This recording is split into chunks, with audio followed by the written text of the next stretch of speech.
Hey there, welcome to It's Always Sunny in Minnesota, you betcha. I'm your host, Red. Some say I'm a little guy, kind of funny looking in a general kind of way. Why don't you two introduce yourselves? Oh, geez. Well, I'm Lugia. Yeah. Arn Tootin, and I'm Patrick. Yeah. Okay, I'm not gonna keep up the voice for the whole Nah, episode, No. but we're not gonna do the shtick. yeah, today we're gonna be talking about some Minnesota crime. Midwestern is a simple plan. Where does that take place? It's also in Minnesota. They're both in Oh, okay. Minnesota. Then yes, Minnesota. Yes. Today we're gonna be celebrating the wonderful state of Minnesota for some reason. Fun fact about Minnesota: it's the one state Walter Mondale won in the 1984 election. Huh. Huh. The one state Ronald Reagan never won. But anyway, yeah, you guys got any news, any new movies you guys check out? Uh, the biggest news I've been seeing this week is the whole thing with Warner Brothers canceling Batgirl. Oh yes, I okay, was so told here's the about that by thing. a friend. Warner Brothers I is bought don't out follow by I don't follow a lot of DC superhero news, but that's the Okay. one thing I've been seeing Well, everywhere. it's actually a bit of a general thing. So basically what happened is Discovery Plus bought out well Discovery bought out Warner Brothers and yeah, the entire it seems like completely restructuring a bunch of things. So a bunch of stuff on like a bunch of like stuff is actually getting canceled, or like a bunch of TV shows and things. Not just the Batgirl thing. It's just Batgirl's the most high profile thing they cut. But no, a And the bunch thing of is, the shows and a movie bunch of was other stuff. basically finished from what I heard. They Yeah, filmed I apparently it it. was know it like didn't. 90% done. It was like in post production. Yeah, it wasn't received well by test audiences. It wasn't? No. Huh. Huh. I guess that's the explanation. I think what they're doing is going for quality over quantity I guess I by did hear they canceling all want these to I did products. hear that Warner Brothers wants to focus on theatrical superhero releases. But Yeah. But apparently uh, like the new head of Warner Brothers is really restructuring some stuff, which some people are concerned about because the new head of the company straight up said that they do not like fiction. Hence why Discovery for is mostly reality television. So yeah, this is gonna be an uh, interesting transition. I don't know. I'm surprised. Now I've heard that now all eyes are on the Supergirl movie because there's speculation that's in trouble. I find it interesting that Discovery got big enough to buy Warner Brothers because Discovery always felt like a much smaller company compared to Warner Brothers, which has always seemed to be like next to Disney in terms of like stature. So anyway, I guess we'll hop into the movie now All Why right. if not? you guys are comfortable with that. Yeah, that's fine. I mean, that's why we're All here, right, isn't it? so yeah, first we're going to be talking about Fargo because well that came out first, but also it's probably the more well-known movie. So Fargo's directed by the Coen brothers. It's arguably their most famous movie, at least for a good while was considered, their best, most important movie. Up there with, like The Big Lebowski and No Country for Old Men. Those are sort of the big three that I guess everyone knows. Yeah, so this was shot during winter 1995, mostly in Minneapolis, St. Paul, North Dakota. And this was an interesting sort of shoot because the snow and all the stuff. It wasn't actually shot near Fargo or Brainerd. Part of it was shot in Minnesota, but nowhere near Well, the then what actual other lies have I been told by the locations. council? Yeah, yeah. Oh well. You mean But yeah, it Fargo was a wasn't snowy shot in area. Fargo? This is outrageous. I mean, the movie doesn't even take place in Fargo. In one scene, it does, and that's Yeah, it. one scene, and then the rest takes in Brainerd. I know, this is an outrage. But yeah, Anyway, carry anyway, on. so a cool little thing that some little trivia here is that if you notice in the beginning of the movie, it says it's based on a true story. Big shock, it's not based on a true story. Basically the idea around this movie is there's all these based on a true story like crime movies, and they wanted to make their own, but they didn't actually like want to find a real story, so they just made up a story. They figured out based on a true story is its own genre, so they I wanted to make an entry remember into that I genre. remember back in the Everybody's Talking About Jamie episode, you told us that Fargo wasn't based on a true story, even though it said. Because I remember in that movie, it said based on a true story, and you were like, is it though? Yeah, yeah. This one has a pretty stacked cast. It stars Frances McDormand as Marge Gunderson, William H. Macy as Jerry Lundegaard, Steve Buscemi as Carl Showalter, and I'd say those are probably the three most high profile This is actually the roles. second movie in a row we're talking about with William H. Macy. Because he was in Pleasantville too. That Yes, he was. Yes, and he played a similar role, honestly. Yeah. One's more of a scumbag than the other, but yeah. Honestly, I Yeah. find it funny. Whenever he walked through the door, he said, "Hi, hun." I Yeah. always was expecting him to say, "Honey, I'm home." Where's my dinner? Oh, and there was a little cameo from Bruce Campbell, which is another Sam Raimi tie that we're gonna see later. Wait, in this movie? Yes, Bruce Campbell was the opera actor on the TV screen. Oh. Anytime there was a TV, it was him. Huh. Incredibly random question. Did John Malkovich cameo in this? No, why? Because during the scene, there's a scene where Jerry walks into the auto shop looking for Shep while he's being interviewed by Marge. And he asks, "Where's Shep?" And there's this guy who's eating a sandwich who says, "Oh, he's being interviewed." That guy looked exactly like John Malkovich. Yeah, no, John Malkovich wasn't in this movie as far as I know. All right, so I don't know. Just thought I'd ask. Hey, let me double check actually. Pretty sure it's just someone who looks like him, nothing more. Yeah, it does not look like John Malkovich was in this. All right, then it was just somebody who looked like him. I don't know, just a weird coincidence. I remember when I watched Black Klansman, there was a guy who was like, "That looks just like Steve Buscemi," and then when I looked it up later, it turned out it was his brother. I was like, "Oh." Oh, it was Abu Shemi. Yeah, it was a Buscemi, just not the main But Steve one. Buscemi is in this movie. That he is? Yes, it's all connected. Anyway, yeah, that's basically the gist of it. Coen brothers, they don't tend to have like really crazy film stories. They're very focused directors. But I guess I'll just tell you about the plot. So this is basically a crime story, but takes place in a much more subdued small town setting. The main character is Jerry Lundegaard, as so he's this sales manager, and basically he's hires some criminals to kidnap his wife so he can blackmail his father-in-law. And the story is basically about how that whole plan just sort of falls apart, and a cop, Marge Gunderson, kind of solves the whole crime. The criminals are played by Steve Buscemi and Peter Stormare, and yeah, so they have their own sort of thing. Then Jerry has his own sort of thing, and then Marge. So we're basically following like three protagonists, I guess, and they're all. It turns into this very complicated web of violence and dark comedy mayhem. So I guess what did you guys think about the movie? Why don't you start, Lugia?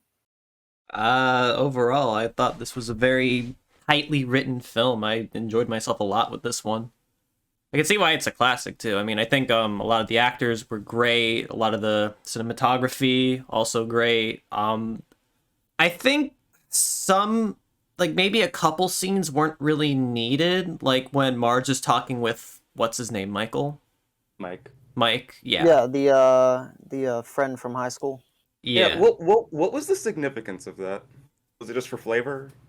Maybe There's like a couple things. I guess it was a lot of Coen Brother movies kind of have these like sort of quirky like one-off characters and stuff that it shows off some character, like kind of how Marge is sort of one of the basically the only decent person in this story, but also like just some comedic flavor, and there is probably some thematic significance to it, though I've never really thought about it too much. yeah, that's like one of the few scenes where I'd argue this probably wasn't needed, but it's not a deal breaker. Yeah, it's an enjoyable scene. Like the way I see it, like it doesn't matter if every scene's necessary as long as every scene's enjoyable. Yeah. Okay, well, what about you, Patrick? I'm not head over heels for this movie, but I did like it. That's I it. don't know. I don't have a particularly strong take on this movie. I'm just not crazy about it. All right. Well, okay. I guess I'll talk about why I love it so much. So I will admit, this one is while I do love this movie, it did take me okay. So I immediately fell in love with it, but it didn't become like one of my absolute favorites like until like a bit while later. There's some other Coen Brother movies that more immediately connected with me. But I do enjoy this quite a bit. I thought the plot was pretty inventive with there, especially at the time, there was like no real movies like this with this complicated kind of a comedic web. But I guess the thing that always like just landed with me is like this is a very funny movie. I'm sure you guys can agree that this movie is pretty Yeah. Yeah. got some really good jokes in there. And I don't know, I'm just sort of a fan of like these sort of like comedic sort of crime stories. Many obviously came after the fact. There's a lot to like. The characters, sort of just the way they talk. The Coen brothers have their very unique sort of writing style. So that always clicked with me. And yeah, it's just I don't know, it's very unique. There's just like no even like with so many movies inspired by it, none of them quite feel like this one. And that's something you appreciate, Anna, when you watch just a lot of movies. Just something this unique that feels pretty cohesive. I was reminded a bit of Burn After Reading, just a little But yeah, bit with the dark humor. yeah, but again, that's the same writers and directors. I So know, like, I of know. course, that's more of just like a Coen Brothers style, and this is sort of one of the first Coen Brothers movies to really like refine. Because there was the Coen Brothers movies before were definitely like refined, but they had a bit more of a either a surreal element or a bit more comedic. This was the first one where it was really just kind of like balanced every element of them. Like this is, I would say, this is like the Coen Brother movie to show people to like what their style is. Because this is just sort of like a bit of everything is in here. I guess hard to explain. I guess if I dare to not love this movie, I should probably provide a reason. Uh, Sure. I guess my big thing is I don't quite understand what this movie is building to and what it's trying to say. But is the whole point of the movie basically your life may not be extravagant, but hey, at least you're not a criminal? Because one of the last lines in the movie is, "Hey, we're doing pretty good." It is a very sort of nihilistic movie. It's like a nihilistic movie written by people that like their characters, I guess. Most nihilistic movies have a much more like negative thing. I guess you can see why like Michael Bay is a big fan. But I guess, but that's actually a similar thing I had with Burn After Reading, because the whole movie, at the end of the movie, they say, "What did we learn?" Nothing. Okay, and I was just like, "Oh, all right."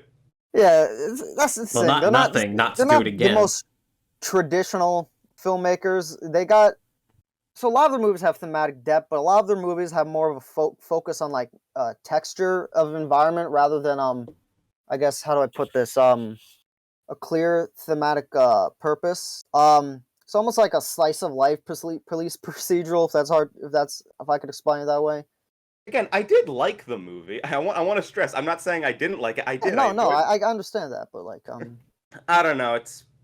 I don't know. Between this and Burn After Reading, I guess I'm not used to the Coen Brothers style yet. I mean, this is also my second Coen Brothers movie, but to each their own. I guess like So you saw Oh Brother World though, right, I did. Patrick? I Oh, what'd did. you think of that one then? I really liked that one, but it's also been years since I've last seen it. All right. Um, I guess I'll use that as an example. Like, if you notice, like that movie is obviously based off the Odyssey, which is more of like this Hmm. episodic thing. It doesn't really like Yeah, it's just three that. guys That's sort of traveling cross like country. I think like the Coens are just kind of like are a bit gravitated towards like stories like that, whereas like just sort of a character wandering through like different events and stuff. Like the Big Lebowski, obviously is just like some dude kind of just stumbling his way through a bunch of different things. But this one does have like a much more like focused plot, but it's like a similar idea. Like you were asking like before with the Mike, Mike, the high yeah, school classmate. Like I think they just have like a proclivity, like they enjoy just sort of exploring like just quirky characters and quirky kind of setting settings. an atmosphere, as in Yeah, this is a world with characters that have lives. yeah. Like I can respect that. this is like one of the most like they are in love with like the locations and settings often like the time like this here they really want to give like a midwestern like Minnesota feel. If you watch like Raising Arizona, that's obviously gunning for like a much more southern vibe. They have a fondness for the environments that they tell their stories in. I guess they view the setting as Gotcha. much of a character as much as the people in him. So yeah, I guess with the Coen brothers, like their appreciation is very much in like the details of things. Hmm. Like they like to paint a tapestry rather than So I guess it's like if you look at a painting and like you can sort of just like sort of want your eyes gonna wander around and sort of like take what you want out of it. that sort of thing here. They don't necessarily like to approach stories like I guess more of like you have a focus and then you just build it around that focus, but more of like interpretive, expressionistic. All right, I'll keep this in mind next time we inevitably Yeah, talk about yeah. another Next Coen time, Brothers movie. yeah. Whenever I talk about, I don't know, No Country is eventually gonna make, because that's like my favorite movie ever. But like, yeah, definitely. Okay, well, in All that right, case, I'll keep all that in mind. yeah, in that Let, case, let's let's get talk about let's a get simple back to plan. Yeah. wait. That's it. What? That's it Oh, for sure. If you Fargo. guys want to talk, I mean, I mean, I feel like we've just spent the whole thing. I feel like we've just spent the whole thing with you explaining to me what the Coen Brothers do. okay. Well, how about okay. Well, what do you think about like? Okay, we've talked about how good the characters are, but we never really went into detail of it. So, what did you think of the characters? Like, who's your favorite or whatnot? Um, I'd say probably Carl. yeah, probably. Yeah. Okay. Everyone. Yeah. Steve I Buscemi mean, is kind of yeah. hard to top him. How can you hate Steve Buscemi? You can't. Steve Buscemi is like can't. probably the most like naturalistic character too. Like that. Like all the others have this very like quirky rhythm to it. When Steve Buscemi almost feels like he's like almost like a normal person, where like just the way he speaks. It's like, what the hell's going on? He's fine. I mean, he's Goddamn abiding it, by Jerry. the cop. The cop pulls him over. He gives him his license and registration. But it's the other guy who really escalates things. Yeah. Shoots him in the head in a very Yeah. graphic manner. My God, you see the blood shoot out. Well, his bribe wasn't working, so I guess he was just like, well, clearly know. that's not gonna work. I know, but he was at least trying to reason. Yeah. Yeah, I'd say Steve Buscemi is probably my favorite. Second being, Marge. Because Marge just seems like, again, she's like the only person in this movie that seems like, a nice person. It is funny likable. how she's dealing with a freaking triple homicide case and she's still so chipper. Yeah. Happens every day. And she's pregnant too. Yeah. One of my favorite bits in the movie is when she's looking over the crime scene. I got morning sickness. I think I'm gonna barf. Okay, it passed. I'm hungry again. Let's take a look at the other trooper. Yeah. Marge probably has like my favorite lines in the movie, like Marge and Steve Buscemi, of course. Visually, this movie is shot really well. It's like almost And this was 1996, right? yeah. Well, it was shot in 95, but yeah, 96.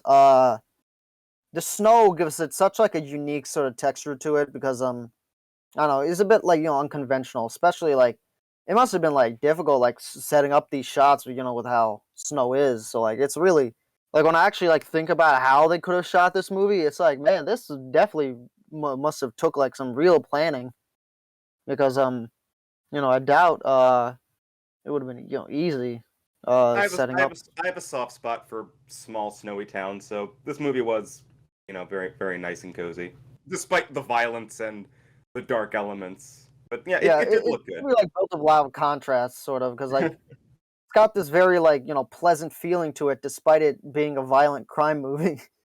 Some dude gets thrown into a wood chipper at one point. Like that's the one thing about this movie I did know. I did know that the wood chipper is probably like the most iconic part of the I movie. did not know about it.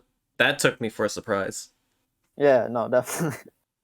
If you unprepared, and it was you were probably Steve like, oh Buscemi. Yeah. shit.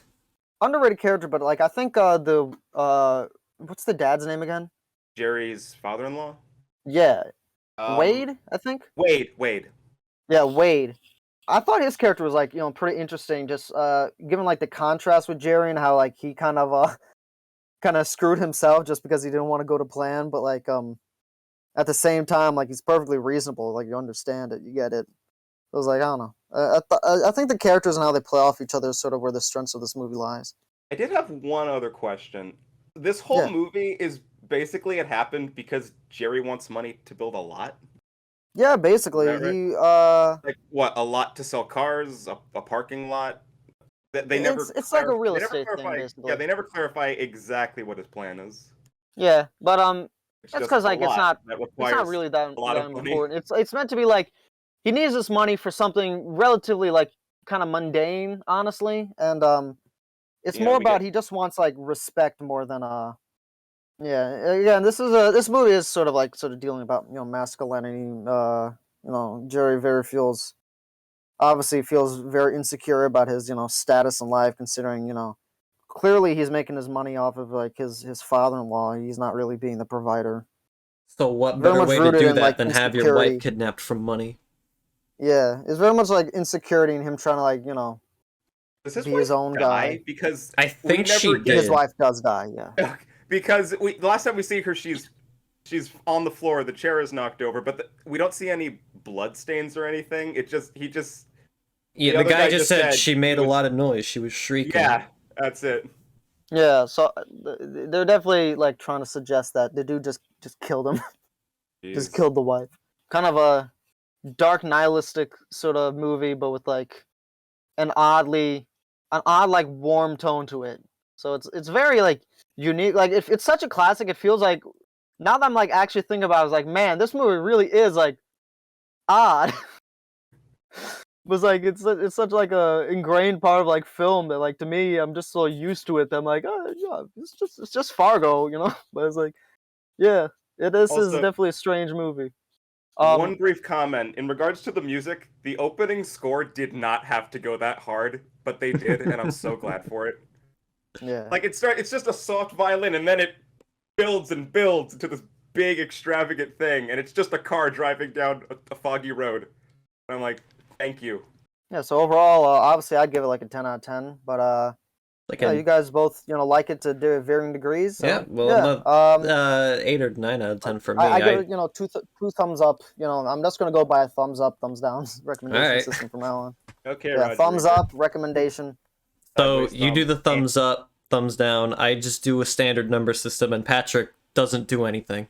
Okay, so next movie is A Simple Plan. This is directed by Sam Raimi with help from the Coen brothers. Yeah, so basically, Sam Raimi and the Coens, their careers are very intertwined. Basically, Sam Raimi made The Evil Dead, and he went to an editing house where Ethan Coen worked, and then Ethan Coen was like, "Hey, me and my brother, we read screenplays. Can you check it out?" And it was for Blood Simple, and he was like, "Shit, this is actually pretty good." So they kind of worked together on a bunch of movies, and they've been very close friends for basically their whole career. When like the Coens made Hudsucker Proxy, it was their only big budget movie. They got Sam Raimi to be the second unit director, um, and then Sam got their help in different things. Frances McDormand acted in a couple of Sam's movies, and vice versa. Bruce Campbell worked on some of theirs.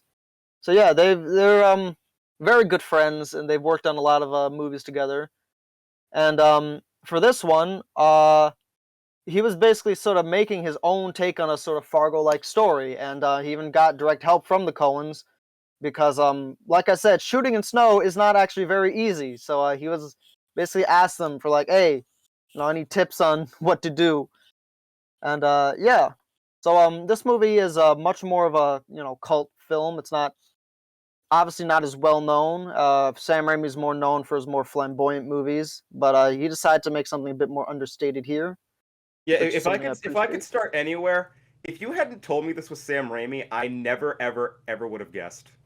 Yeah, I mean, yeah. I I only think know you Sam guys. Raimi from Spider-Man, so I wouldn't really know his take on like Evil Dead or anything like that. Only other Sam Raimi movie I've seen before this was Oz, Great and Powerful. And the Spider-Man movies, obviously. Well, yeah, obviously that. Yeah, You know what I mean. yeah. So this was Anyway, as you were. shot in northern Wisconsin. So again, pretty close. The filming was actually meant to actually be shot on location in Minnesota, but due to there was like some sort of like hurricane or something that led to them to temporarily relocate to Wisconsin. But this was shot mostly in Minnesota, which is cool. This was one of Sam Raimi's first things, built after first films after The Quick and the Dead, and yeah, this was based off of a book. So again, this one's also not a true story, both fiction, but it is based on something. But yeah, um, the plane was obviously the probably the biggest set. That was where most of the budget went into, and yeah, Raimi wasn't the first choice for the film. This kind of was one of those things that sort of jumped around different directors until it settled on him. Score was composed by Danny Elfman, who oddly has scored a lot of Sam Raimi's movies. And everyone thinks about his collaborations with Burton, but I'm like, he's scored almost all of Sam's movies too, so. That's another thing. I also would never have guessed this was a Tim Burton score if the credits didn't tell me. Yeah. It's like wow, Raimi and Elfman really went out of their comfort zones for this. Yes, they did. It's a real shame that they sort of didn't more. But yeah, anyway, this movie stars Bill Paxton as Hank Mitchell, and Billy Bob Thornton plays his brother Jacob. You got Bridget Fonda playing Bill Paxton's wife, Sarah Mitchell, and you got Brent Briscoe as Lou Chambers, and those are sort of the major big players. But you also got Gary Cole as a I won't spoil, but yeah, basically the story is Hank and his brother and his brother's friend Lou go on this little hunting trip, and while in the woods they stumble across a crashed airplane and discover a bag containing $4.4 million in $100 bills. Hank was initially going to turn the money in, but they're persuaded to keep the money until the end of winter when the snow melts and the plane is found. And if no one talks about the missing money, then they'll just take the share and move away. And we later found out that this was basically the plane was as a result of a bank robbery.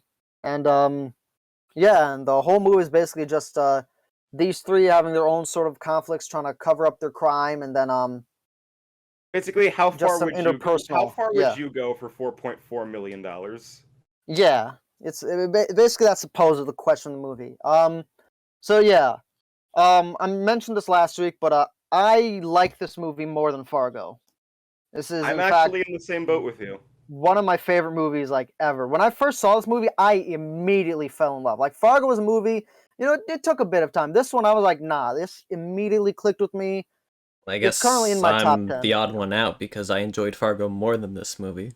Here's the thing, you're not That's really cool. the odd one out because Fargo is the more popular movie. So. I mean, yeah, but I mean, in terms of the three of us. Of the three of us. Yeah.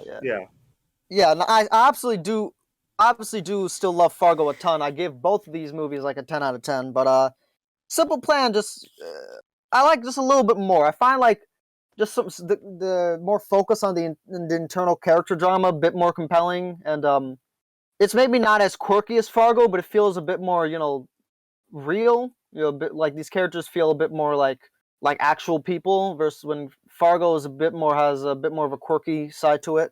Yeah, like a Simple Plan compared to Fargo, it is a more simple and straightforward plot, but it just Yeah, works. simple. Hey.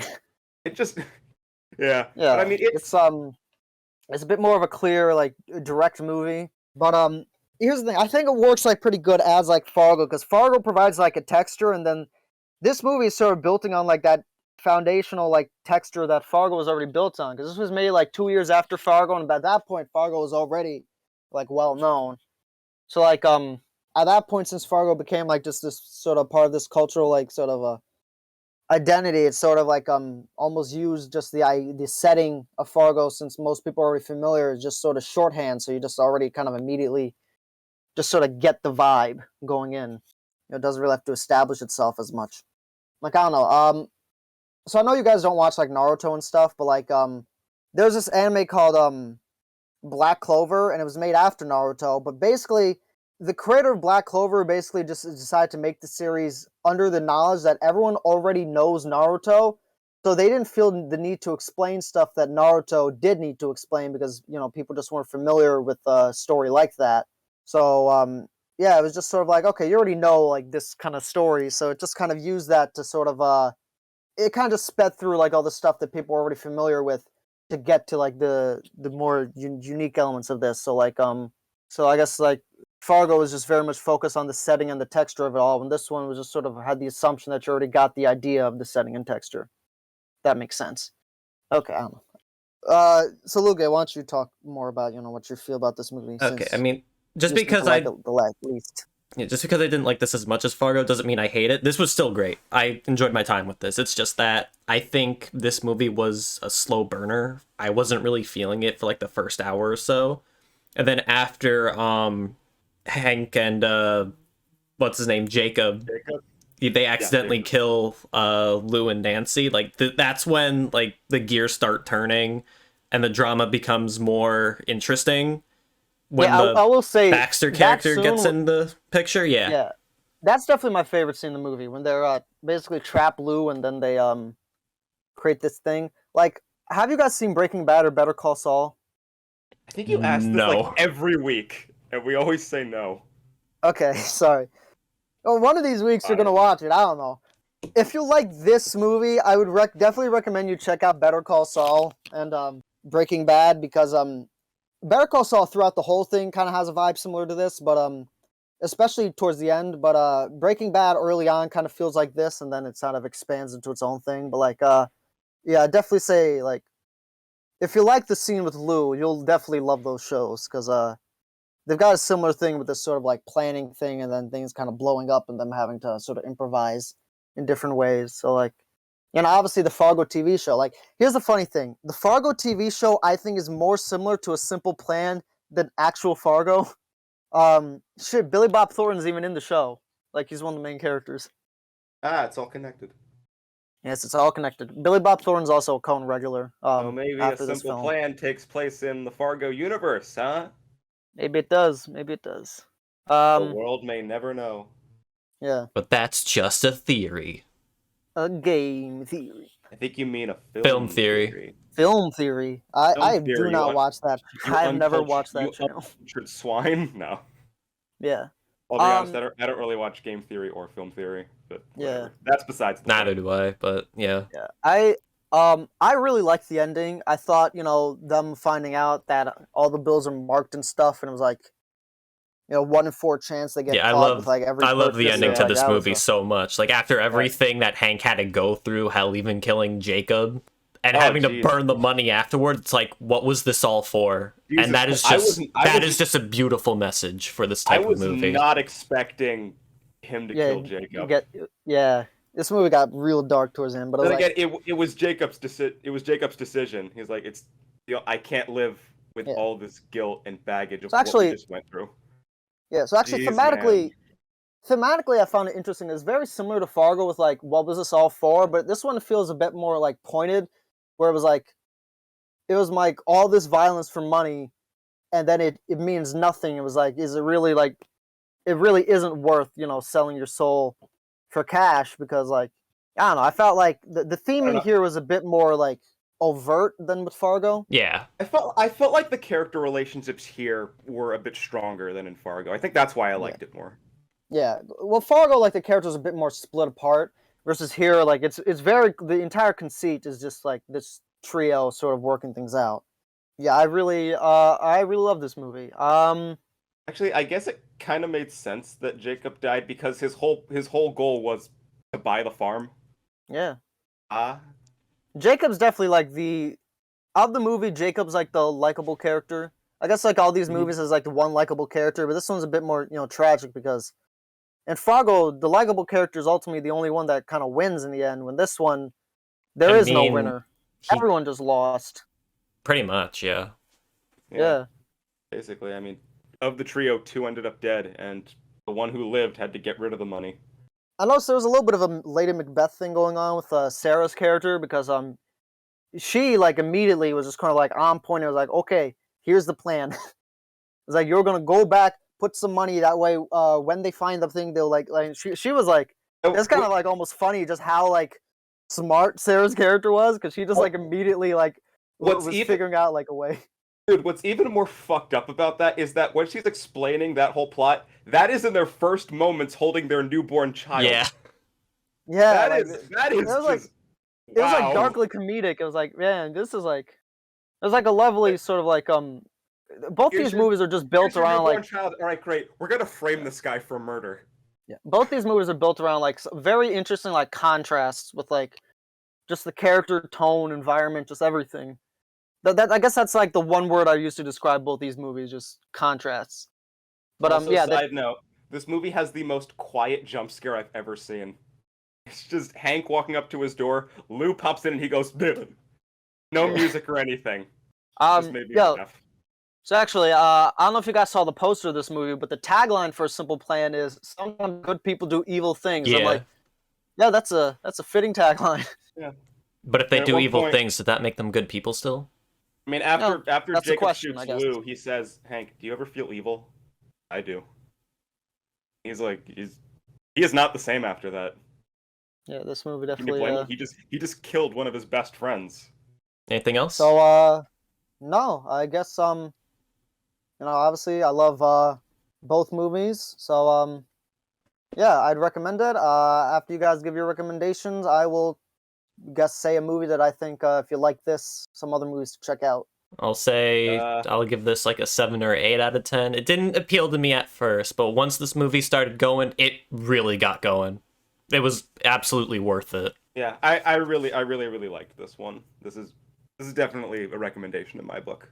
Fargo too. Fargo is good. Not going to deny that. But Simple Plan for me, this one edges it out just a bit. Okay, so if you like Fargo, some movies I would definitely, and A Simple Plan, some movies I would definitely check out is these two are also from the Coens, but No Country for Old Men and Blood Simple, I would say, are the two closest movies to Fargo from their filmography, which, interestingly enough, No Country is considered the best movie next to Fargo, and Blood Simple is their first movie, so this is definitely a running sort of current throughout their filmography. I would also recommend Before the Devil Knows You're Dead. That one also has a sort of familial thing with the crime thing. And Shallow Grave also has three people basically fighting over a big bag of money. And I'd also recommend this Argentinian film that I saw the other day, which is incredibly hard to find, but it's called The Lion's Share. I would recommend you maybe check out that one too. All right. That one's also about some people finding a big bag of money. A lot of these movies are just about people finding a big bag of money and then things kind of spiraling from there. Money is kind of the root of all evil, isn't it? Yeah. So also obviously the Fargo TV show. Here's the thing with the Fargo TV show is each season is its own like standalone story. So it's not like the show has 4 seasons, but it's really like 4 separate stories. So I'd say it as just like they're 4 10-hour movies. Or I guess less than 10 hours because like each episode is like technically for like 40 minutes, but you know what I mean, like an hour block. Yeah. 10 episodes each. In fact, I would definitely, and obviously Breaking Bad and Better Call Saul, they all got a sort of similar vibe. But yeah, recommend you guys check out those. All right, so Lugia, it is your turn now. All right. I forget if we covered a movie with this concept, but the theme for next week is going to be time travel. Oh, nice. And only time travel movie we've covered is I think Click. Okay. Like I'm trying to think. Which I also recommended. All right, so I should have known. But whatever. So I don't know. I guess Pleasantville you travel into a time. That's more or less a TV show, though. Yeah, it's not really the same. It's a time capsule of an era, not a time period. Yeah. But yeah, no other time travel as far as I'm aware of. All right. But we're not just gonna go through a time period. We're gonna go through multiple because next week we're going to be talking about Bill and Ted's Excellent Adventure. Oh, hell, I love that movie. Hell yeah. Dude, this was actually on my list. Hey, funny how things turn out. Yeah, I've never seen anything of Bill and Ted before, so this should be interesting. I saw this one. I know there's a sequel, and I think there's a third movie in development. There is. The third one came out. It's a trilogy. Okay. Yeah. It came out 2 years apparently ago. all 3 are good, but I've only seen the first 2. This is the only one that I've seen. I've not seen the second one. We can talk about the second one briefly. I'll just let you guys know. Yeah, Excellent. all right. We're finally returning back to Keanu Reeves. Yeah, what was the last Keanu movie we talked about? Matrix, I I think it was Matrix, yeah. Oh. Could have swore we had another one. All right. We might have. I feel like we have Carrie-Anne Moss a lot more. Yeah. That's the Matrix character we've... And it's so weird, like, cause every time like she shows up, it's just like a coincidence that she's there. It's like, oh, Silent Hill 2. Oh, yeah, Bill and Ted. I mean, actors do multiple movies. It's not weird that we keep returning to people. Yeah, I don't know, but Carrie-Anne Moss is just like she's not like the most famous actor, so it's just like kind of surprising as like she's the one that we keep getting. Yeah. Anyway, this has been It's Always Sunny in Minnesota. It's always sunny in Brainerd. It's always sunny in Fargo. I don't know, whatever you want to call it. No, it's always sunny in Hollywood. See you next week. You betcha.